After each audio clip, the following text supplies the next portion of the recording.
You're listening to Florida Matters. I'm Matthew Petty. In this episode, a Tampa federal prosecutor has been fired. What happens to the multi-million-dollar medical trust fund fraud case he was leading? You'll hear from a reporter who's been following the case, and he shares the reaction from people who watched money for their disabled loved ones vanish. Also, deadly floods swept through an area of central Texas known as Flash Flood Alley. And we'll ask Florida Public Radio Emergency Network meteorologist Megan Borowski what causes flash floods and what you should do to protect yourself when there's a flood risk. And later, 50 years ago, Jaws burst onto movie screens, and cinema has never been the same. It may be a great thriller, but half a century later, shark scientists are still pushing back against the myth of the rogue shark. You'll meet a Tampa guy who's been swimming with and studying sharks for years and still has more to learn. First, thousands of people with special needs were cheated out of their medical trust fund accounts. What happens to the case now that the lead prosecutor's been fired? Tampa federal prosecutor Michael Gordon was fired late last month. There are questions about why he was fired and concerns about what happens now to the case he was leading involving fraud and Clearwater businessman Leo Govoni. Govoni is accused of stealing millions of dollars of medical trust fund money. Tampa Bay Times reporter Chris O'Donnell joins us now. He's been covering the Leo Govoni case extensively. First of all, thank you for joining us, Chris. Appreciate it. Yeah, glad to be here. What do we know about how and why Michael Gordon was fired? Pam Bondi's office has not commented on his dismissal. We reached out to her twice when we first learned that he'd been fired. And then this week, when we were doing a follow-up story, because victims, people who lost money from their trust funds were questioning this decision. But they have not commented, and the memo that she sent to Prosecutor Gordon did not give a reason. It just stated that she was firing him per her authority as U.S. attorney. But what we do know is that on the day that he was fired, June 24th, two other prosecutors were also dismissed, and all three of them were involved in prosecution of January 6 rioters. Okay, so there's a little bit of a question mark hanging over that, but there's also some pretty big questions and concerns from a lot of the folks who were waiting to see what happens to Leo Govoni. This is the case that Michael Gordon was prosecuting. Now, if you're a fan of craft beer, you probably know the name Big Storm Brewing. That was once part of Govoni's business empire. So he had an extensive kind of network across the Tampa Bay region. But just tell us a little more about Govoni. Who is he? So Leo Govoni is from the Boston area, I understand, but he's lived in Tampa Bay since at least the early 90s.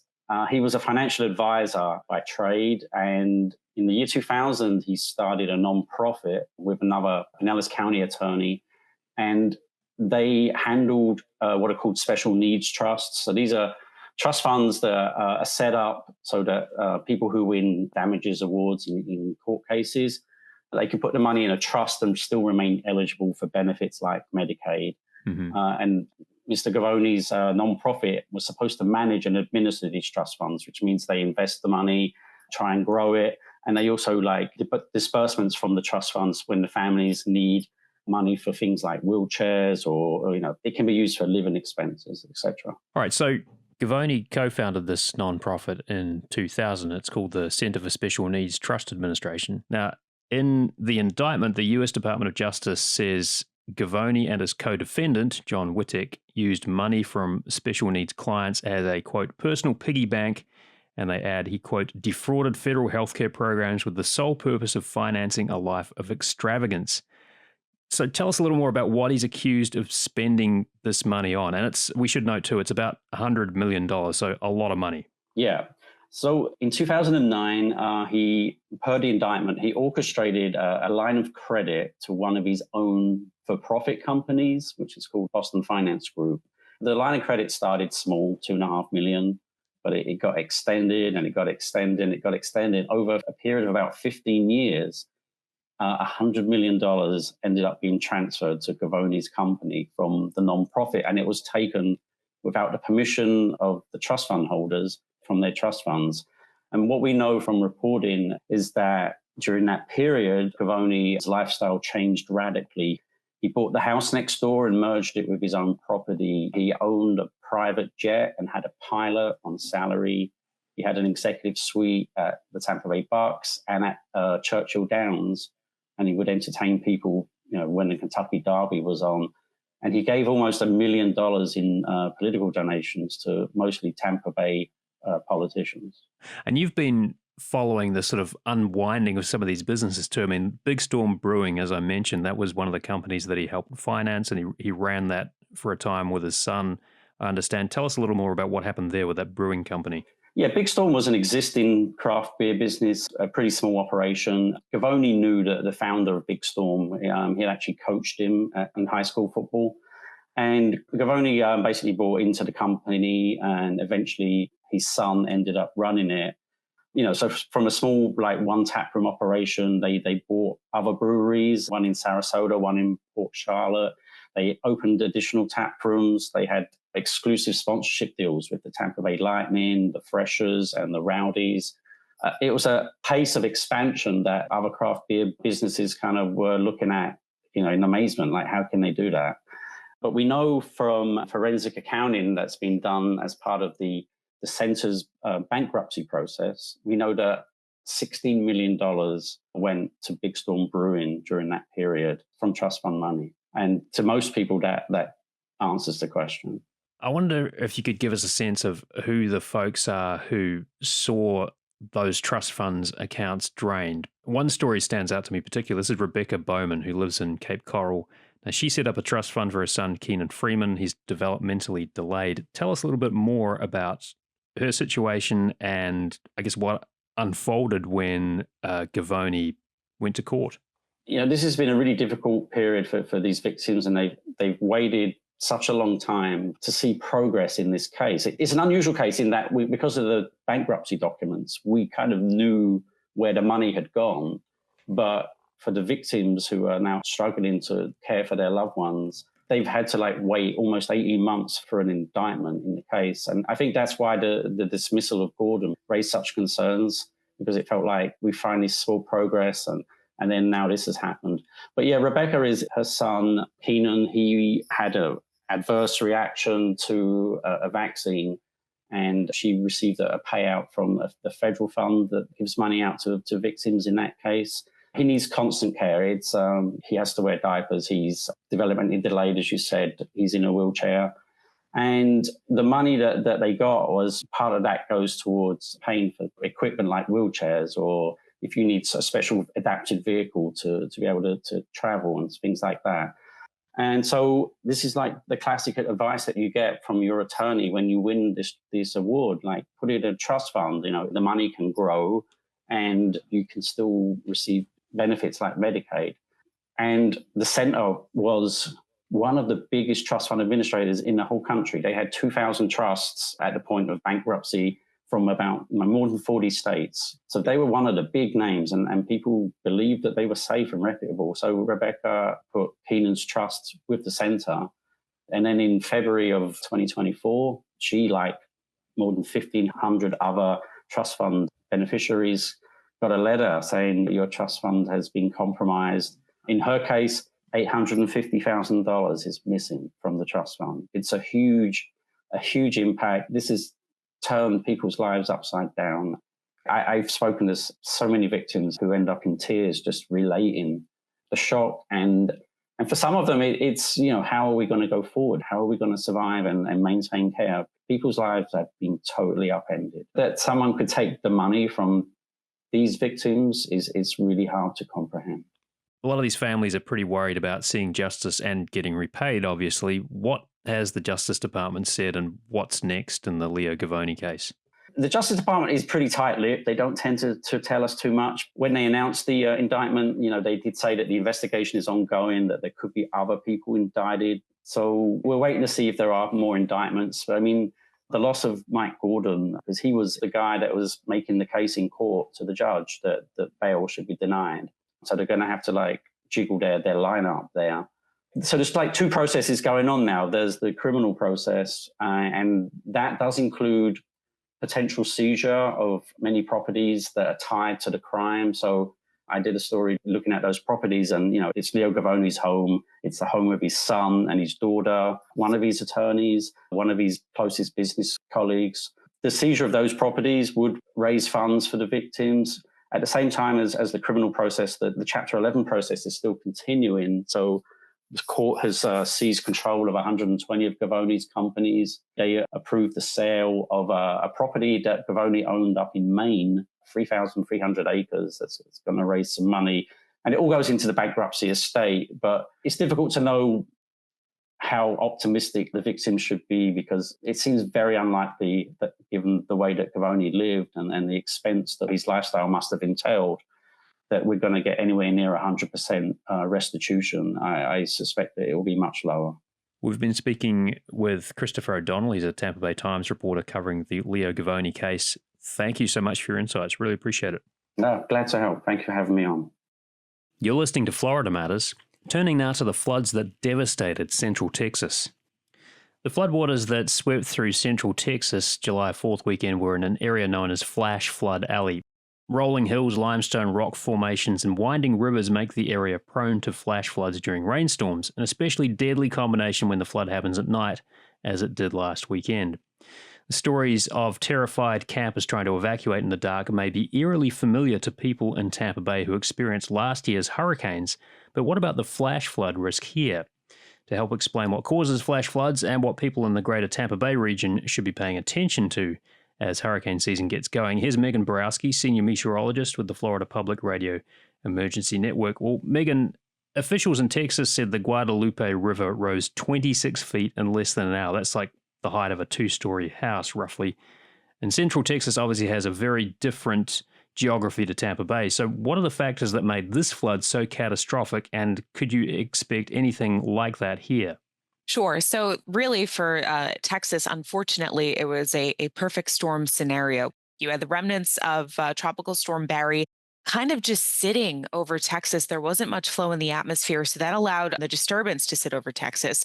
We had flow bringing in a good amount of moisture from the Gulf into Texas, and we saw moisture levels that were quite high over the region.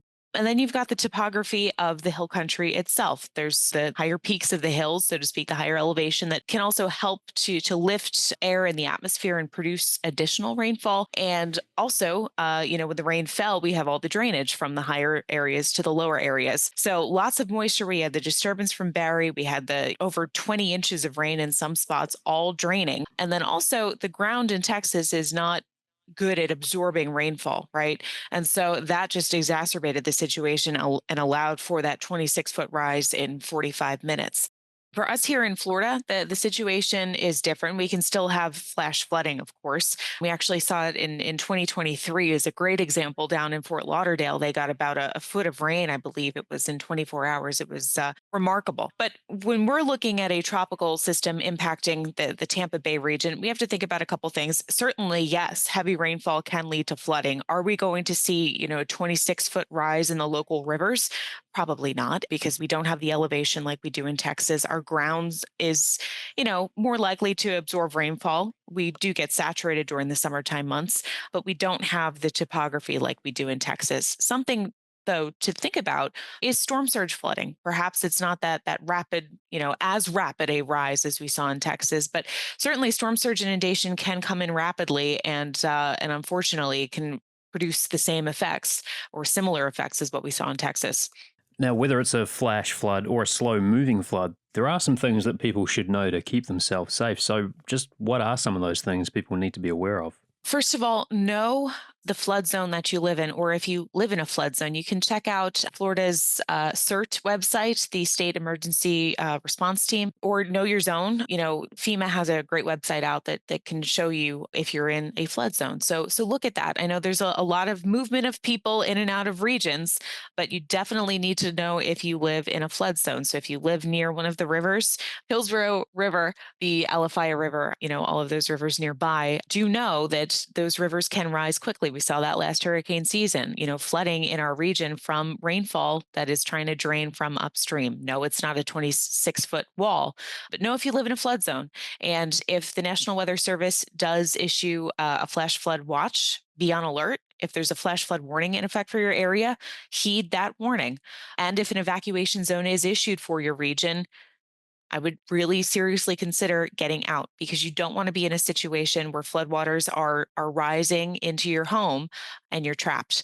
I can only imagine what that feeling is like. I'd never want to be in that situation. And so I would rather have the inconvenience of having to pack up and leave my house for a little bit than be stuck and potentially in a life-threatening situation. The radio is quite important too, right? Because if there's a power cut, cell phone towers may go down, you may not have connectivity. So having some fail safe or a backup method of getting information in an emergency is pretty important.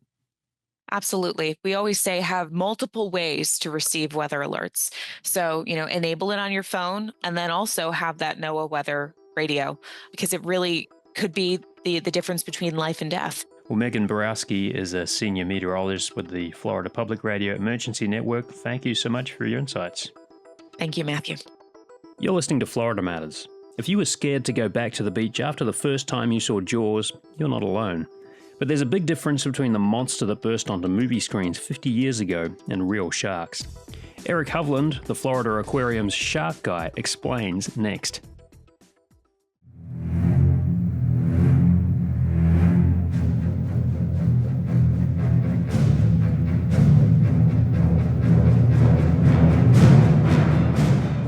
You're listening to Florida Matters. I'm Matthew Petty. Jaws turned 50 this year. The movie introduced people to the summer blockbuster and terrified a generation of beachgoers too. The myth of the rogue shark Jaws created still irritates shark scientists, including those in Florida. Well, Eric Hovland is an animal care specialist at the Florida Aquarium in Tampa. He specializes in shark care and has been working with sharks for 35 years. Thank you so much for joining us.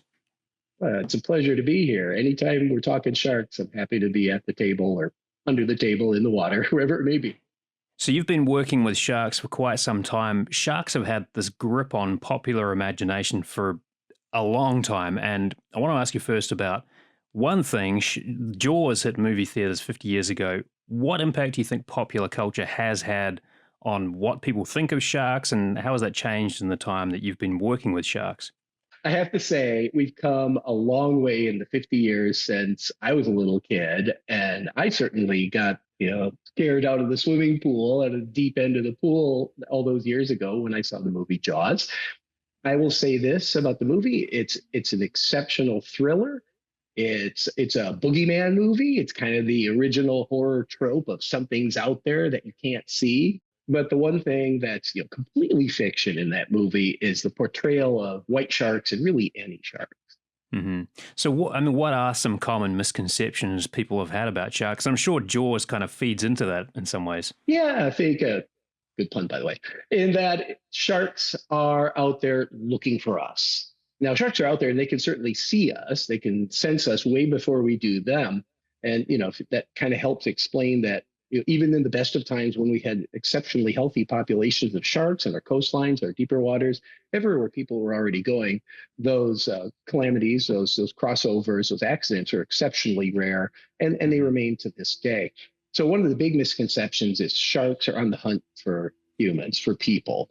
And that's just simply, biologically, that's just not logical. We're not the right kind of food, even for the larger sharks like tigers and white sharks. They may prey upon larger animals, but they need specific animals. So maybe that's another misconception there, is that they'll eat anything when they can actually be very selective and they need to have the right prey. And we are simply not part of that.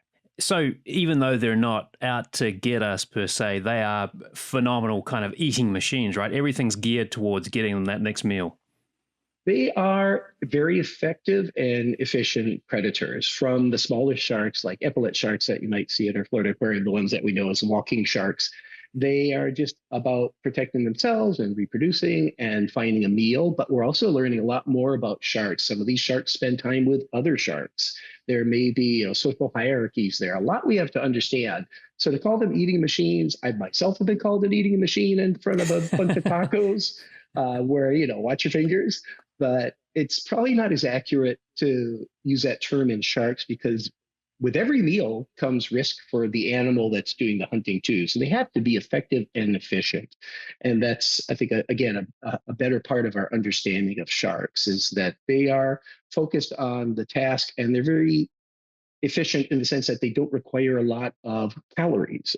Sharks that we care for at the aquarium might only eat 2%, 3% of their body weight in a week. And that's enough to keep a body energized. And like I say, they're much more efficient than mammals in that they don't have to heat a body and they don't have the energy requirements that we do. What got you hooked on shark science? Gosh, a lot of folks contribute movies like Jaws to like their first introduction to sharks. I think my first introduction to sharks was as a much younger kid and visiting Florida from my home state, Wisconsin, about as unshark, I say enhanced as you can get. But my dad back then would take us on his Navy trips in the summer, and I got my first taste of the salt water literally and dipping my toes in it when I was all of 3 years old. So I think it's run in my veins ever since then. And then part of that was going to, back then we had marine parks before we had modern aquariums like the Florida Aquarium. And it was an opportunity to go, wow, and see these animals almost in their wild element through a window. And that can really open your eyes. And then even the first time I probably saw, a small shark washed up on the beach. I was always a beach comber. I can remember a couple of, folks that were like local biologists walking the beach and would tell you a little bit more about what you saw. And, pun intended, I was hooked. Just a really great way, a big curiosity opened up for me, just even as a kid. It was a big part of shaping my love for the oceans. And I can't love oceans without loving sharks. Now, you've been at the Florida Aquarium for quite some time now. What's a typical day like for you there? Oh gosh, yeah. Well, it's certainly evolved over. I've been here over 30 years. My day can be anywhere from helping storytell to help people appreciate the connections we're making in the wild right now I'm down at our turtle rehabilitation center. We've been taking care of 56 cold stunned sea turtles. We're right next door to our coral propagation and research facility, which is helping us understand corals' challenges in the wild and have even outplanted hybridized Honduran and Florida corals. I mean, these are just like groundbreaking. I want to grow up and be a marine biologist, and we're doing it stuff. And that's not the kind of work that aquariums used to do even 30 years ago when I was getting started, and 30 some years ago when I was getting into the aquarium field. But it makes that marine biology degree come in handy. So kind of go where the help is needed. I could be called the shark guy, but it's really a whole team has grown since I started up as one of just a few, handful of members to open the aquarium. You're a diver too, right? So do you have a favorite shark encounter? I would say my favorite shark is probably the one I'm seeing right now. Wherever I'm diving, I would love to meet a Greenland shark. I'm still looking for that day when I'm in the water with a whale shark, not just 5 minutes after getting out of a dive and watching him swim by at the flower gardens 35 years ago. It's every shark. Bonnet heads that we have locally are fun-sized hammerheads that are like a meter long. And when you learn that they can ingest seagrasses as part of their evolution, it's just like we're always learning more about these sharks. And the diversity of sharks, too, I think, is what gets it exciting. When I'm sharing that with kids, those movie sharks are, super appealing, but there's a whole bunch of funky, weird-looking smaller sharks in the deepest of the seas in the Arctic Ocean that really can blow your mind when you learn more about them. What sort of sharks can people expect to see in, say, Tampa Bay or other parts of coastal Florida waters? Well, the most common sharks that you're going to encounter in our coastal waters, even the east coast of coastal waters of Florida, are black-tip sharks. And then along with those spinner sharks, they often school together. Two very similar looking species that have the quintessential torpedo-shaped shark look to them. And they've even been, cited as having racing stripes. And you'll often see them in schools. These are the sharks that are most likely like out among the sandbars, out where the surf breaks are, where folks are out fishing. But that's a wonderful thing. It's really exciting to see a school of these blacktips that might be moving on their migratory route from, say, like the Carolinas down to Florida coast and number in the hundreds. That's what we want to see. And so that's one of the most common ones. But you can even encounter white sharks seasonally. We get them pinging now that we have organizations that are tagging and tracking them.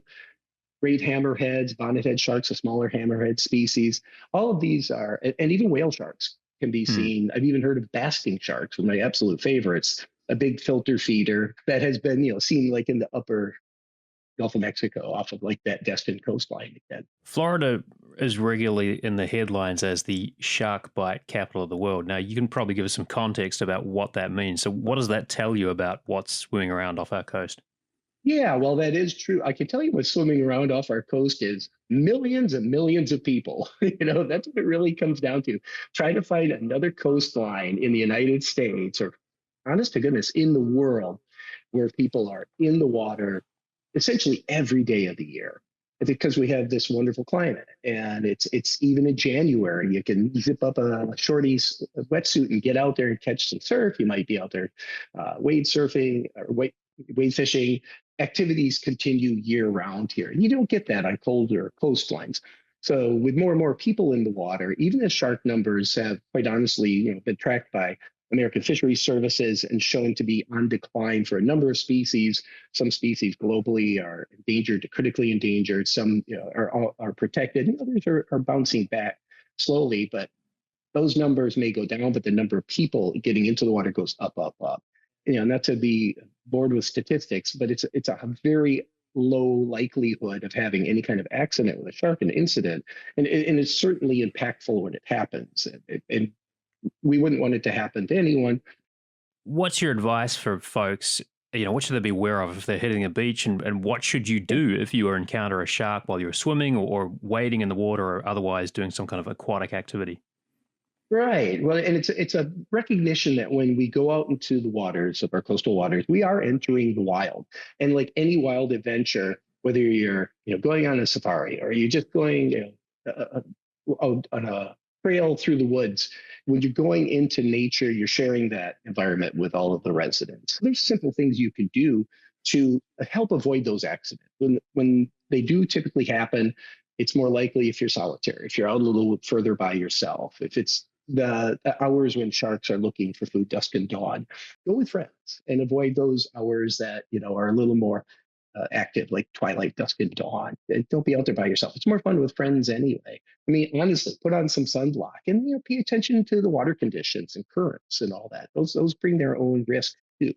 Well, Eric, thank you so much for sharing some of your insights into sharks. Eric Hovland, animal care specialist at the Florida Aquarium in Tampa. Really appreciate it. It's been a pleasure. Florida Matters would like your help on an upcoming show. We'll be talking about the challenges facing caregivers who may be juggling career demands and the needs of raising a young family too. If this sounds familiar, share your story and we may feature it on Florida Matters. Leave a voice message at 813-755-6562. That's 813-755-6562. Grayson Doctor is Florida Matters executive producer. Our producer is Amelie Horace. Scott Wachtler mixed and produced this episode. Subscribe to Florida Matters wherever you get your podcasts, and we're on WUSF's YouTube channel. I'm Matthew Petty. Thanks for listening.